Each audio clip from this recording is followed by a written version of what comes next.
Hello hi అండి. మనం ప్రస్తుతానికి బంగ్లా మున్సిపాలిటీ పరిధిలో 8వ వార్డు కౌన్సిలర్ అభ్యర్థి భానుతు శిరీష గారు మనతో ఉన్నారు. మొన్నటి వరకు కూడా ఇక్కడ అధికార పార్టీలో ఉండి ఎట్లాంటి అభివృద్ధి కార్యక్రమాలు చేశారు, ఇక్కడి నుంచి ప్రాతినిధ్యం వహించిన మాజీ ఎమ్మెల్యే గారి అభివృద్ధి కార్యక్రమాలు ఎట్లా ఉన్నాయో ఇక్కడ వారిని అడిగి తెలుసుకునేందుకు ప్రయత్నం చేద్దాం. నమస్తే మేడం. నమస్తే సార్. మీరు ప్రతిపక్షం నుంచి పోటీ చేస్తున్నారు. గెలిచిన తర్వాత ఈ వార్డుని ఎట్లాంటి అభివృద్ధి కార్యక్రమాలు చేస్తారు? మీరు వదలండి, నేను పట్టుకుంటాను. మీరు వదలండి.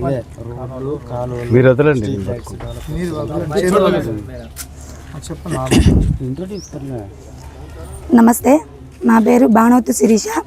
8వ వార్డు నుంచి కౌన్సిలర్గా పోటీ చేస్తున్నా. మరిపడ మున్సిపాలిటీ నుంచి 8వ వార్డుగా నేను పోటీ చేస్తున్నా. కున్యాతండ. నన్ను ముందు నుండి నన్ను గెలిపించి నడిపించగలరని నేను కోరుకుంటున్నాను. నవీన్ సార్, అలాగే రెడ్డి నాయక్ గారు, అలాగే నాతో పాటు ఉన్న అందరూ నన్ను సపోర్ట్ చేయాలని, నన్ను సపోర్ట్ చేసి 8వ వార్డు కౌన్సిలర్గా నన్ను గెలిపించాలని అందరినీ మనస్ఫూర్తిగా కోరుకుంటున్నాను.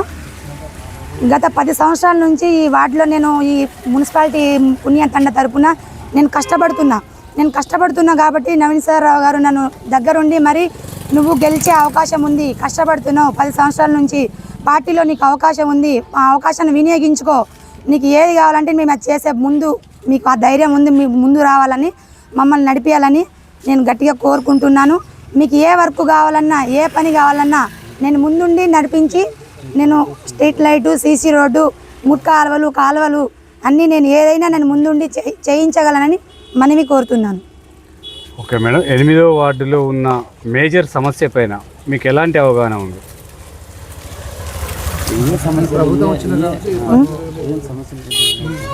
సమస్యలు పెద్దగా గవర్నమెంట్ వచ్చినప్పుడు మనకి ఏం లేదు, ఏ వర్క్ జరగలేదు.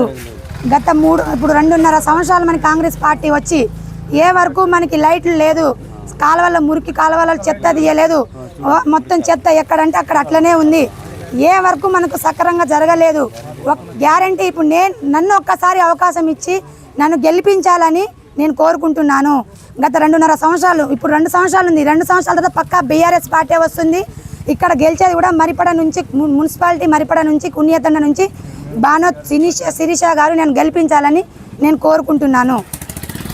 ఇక్కడ మొన్నటి వరకు ఉన్న ఎమ్మెల్యే గారు అభివృద్ధి కార్యక్రమాలు ఎట్లా ఉన్నాయి మేడం ఈ బంగ్లాలో? ఒక లైట్ కూడా లేదు సార్. మన ఇండోర్ స్టేడియంలో కూడా ఒక లైట్ లేదు. మురికి కాలువలు కూడా కరెక్ట్గా లేవు. చెత్త తీసేటోళ్ళు కూడా మనకి లేరు. సైడ్ చెత్తలు ఎక్కడంటే అక్కడే ఉన్నాయి. ఏ కార్యక్రమం మనకు ముందు ఉండి జరిపించేసేటోళ్ళు ఎవరు లేరు.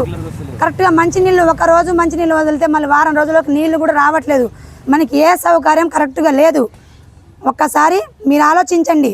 మీ అమూల్యమైన ఓటు వేసి గెలిపించాలని నేను కోరుకుంటున్నాను. కారు గుర్తుకే,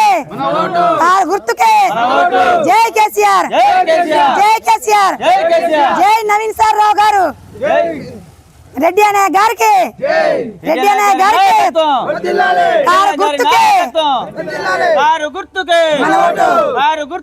మన ఓటు. Okay madam. ఈ 8వ వార్డులో చాలా సమస్యలు ఉన్నాయి. ఎందుకంటే ఇక్కడ వీధి కుక్కలు కానీ, కోతులు కానీ, మురికి డ్రైనేజీ వ్యవస్థ చాలా అధ్వానంగా ఉందంటున్నారు ప్రజలు. మీరు గెలిచిన తర్వాత వాటిని ఎలా పరిష్కరిస్తారు? మీరు ప్రతిపక్షం నుంచి వెళ్తున్నారు కదా, మున్సిపాలిటీలో మీ పని ఏ విధంగా ఉండబోతుంది? నేను ఏ సమస్య ఉన్నా నేను సార్ దగ్గర ఆ సమస్యను తీసుకెళ్ళి నేను చేపించే బాధ్యత నాది. ఒక్కసారి మీరు ఆలోచించండి. అవకాశం ఒక్కసారి మీరు ఇవ్వండి, మీ చేతిలో ఉంది. మీరు ఏ ప్రాబ్లం వచ్చినా, ఏ ఇబ్బంది వచ్చినా సమస్యని నేను పరిష్కరిస్తాను. ఆ సమస్యని నేను సార్ దగ్గర, రెడ్డి నాయక్ సార్ దగ్గర, నవీన్ సార్ దగ్గర నేను తీసుకెళ్ళి చేయించే బాధ్యత నాది. నేను గట్టిగా అనుకుంటున్నాను. మీరు ఏదైనా అనుకుంటే ఆ పరిష్కారం జరుగుతుంది. ఒక్కసారి మీరు అవకాశం ఇవ్వండి. అవకాశాన్ని మీరు వినియోగించండి. మీ అమూల్యమైన ఓటు వేసి నన్ను గెలిపించగలరని మనస్ఫూర్తిగా కోరుకుంటున్నాను. మన గుర్తు కారు గుర్తుకి ఓటేసి గెలిపించాలని మనవి కోరుతున్నాను.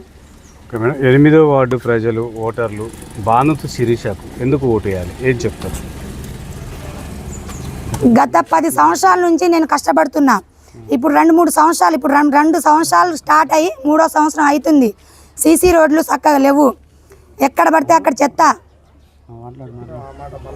చెప్పరు ఎందుకు ఈ గత ప్రభుత్వంలో తీసినాయి చెప్పు. మనకి కాంగ్రెస్ తరపున హామీలు ఇచ్చిర్రు. ఆడోళ్ళకి స్కూటీ ఇస్తాన్నారు, అది కాలే. తులం బంగారం ఇస్తాన్నారు ఆడబిడ్డలకి, అది కాలే. రైతు భరోసా, అది కాలేదు.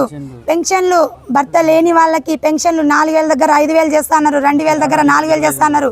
ప్రతి ఆడబిడ్డకి ఇంటింటికి 2,500 ఇస్తున్నారు, ఏది కాలేదు. మీరు వికలాంగులకు పెన్షన్లు ఇస్తున్నారు, అది కాలేదు. మీరు ఒక్కసారి ఆలోచించండి.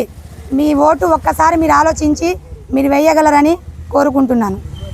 Okay madam, thank you madam. చూస్తున్నానండి మీ తెలుగు టీవీ.